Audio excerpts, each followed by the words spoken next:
The moment the final whistle blew, the sound wasn't celebration, it was shock, because what just happened on that field didn't merely rewrite a scoreboard, it shattered an identity that had taken decades to build.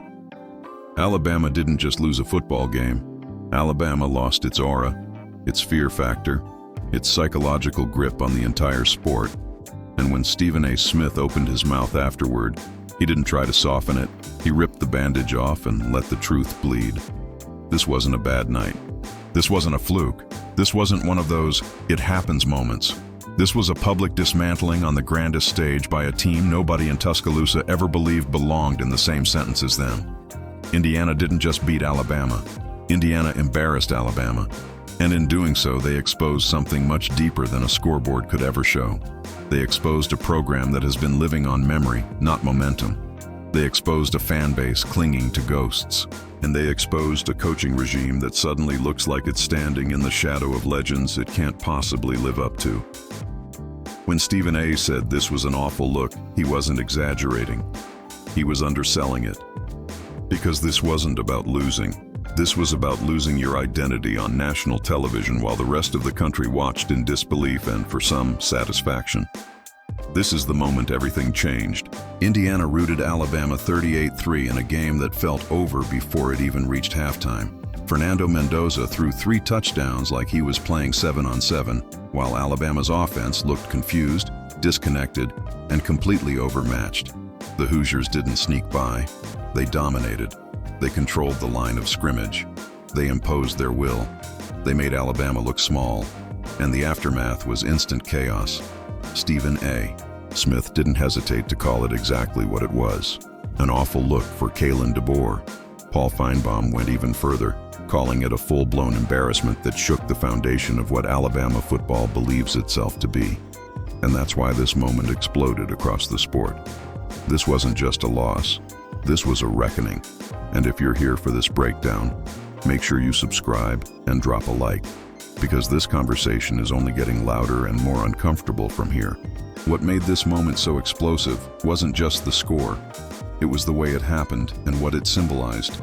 Indiana didn't fluke their way into a win. They didn't rely on trick plays or turnovers. They lined up and punched Alabama in the mouth. They out-physicaled them. They out-coached them. They out-prepared them. And Stephen A. made it clear that this wasn't about one bad night. This was about a program that no longer looks like it knows who it is. He pointed directly at Kalen DeBoer and didn't blink. For a program built on dominance, discipline, and fear, watching Alabama look lost was jarring. It wasn't just that they lost. It was that they looked soft. It was that they looked confused. It was that they looked like a team waiting for someone to save them, and no one did.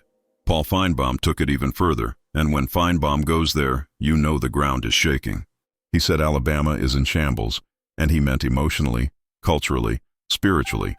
He said this wasn't just about one coach or one game, but about an entire identity crisis. This wasn't Alabama football as the world has known it. This was something unrecognizable. And the part that cut the deepest was when he pointed out that Indiana looked like Alabama used to look. Disciplined, physical, confident, unafraid, while Alabama looked like the team hoping something lucky would happen. That role reversal is devastating for a program built on intimidation. Stephen A. hammered home the most painful truth of all. Alabama is no longer judged by wins. It's judged by dominance. It's judged by championships. And more importantly, it's judged by how it carries itself when things go wrong. For decades, when Alabama stumbled, you could look to the sideline and see control. You could see Nick Saban, calm, furious, calculating, always in command. That presence is gone, and in its place is uncertainty. When the camera cut to Kalen DeBoer during the blowout, there was no fire, no command, no sense that he had an answer. That's what terrified people. Because if your head coach looks lost, the entire program feels lost. The commentary didn't stop there. The discussion shifted to legacy, to ghosts, to the weight of history that now hangs over this program like an anchor. Stephen A. said it bluntly. Alabama is living off the residue of Nick Saban.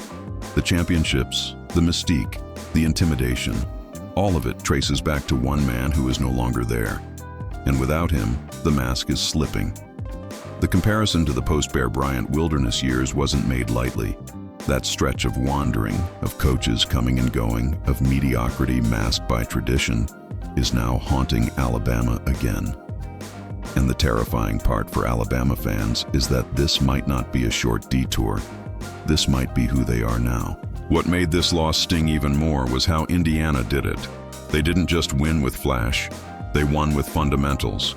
They ran the ball, they controlled the trenches, they dictated tempo, they played with confidence and belief.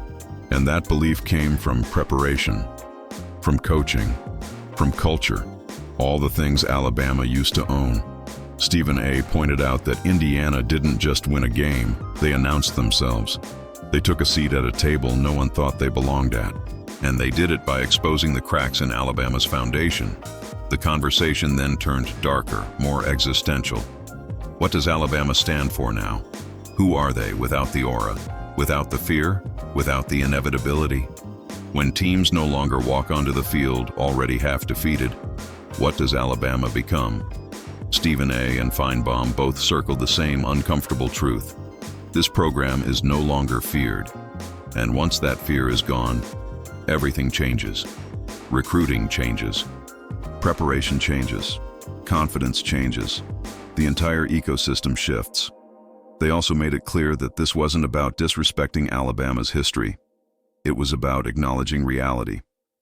Nick Saban isn't walking back through that door. The dynasty is over. And holding every new coach to that impossible standard only deepens the crisis. But at the same time, Alabama can't accept mediocrity either. That's the trap. That's the tension. And right now, Kalen DeBoer is caught in the middle of it, trying to build something new while being crushed by the weight of something legendary. Stephen A. emphasized that this loss wasn't just about scheme or talent. It was about mentality. Alabama used to break teams before the opening kickoff. Now they're the ones getting punched in the mouth and not responding. Indiana didn't just outplay them, they outbelieved them. And belief is contagious. That's why this game reverberates beyond one night. It forces everyone to confront a new reality in college football, one where traditional power no longer guarantees dominance, and where preparation and culture can topple even the most storied programs. By the end of the discussion, one thing was crystal clear. This wasn't just Indiana's moment. This was Alabama's reckoning. A reckoning with who they are, who they've been, and who they might become. And as Stephen A. made clear, the most dangerous part isn't the loss itself. It's what comes after. The doubt, the questions, the realization that the mystique is gone and it may never fully come back. Because when a program built on fear loses its ability to intimidate, when it stops being the standard and becomes the measuring stick others beat, the fall is louder than any loss ever could be. And that's what made this night unforgettable. Not the score, not the stats, but the feeling that something fundamental shifted in college football, and Alabama, for the first time in a very long time, was on the wrong side of history.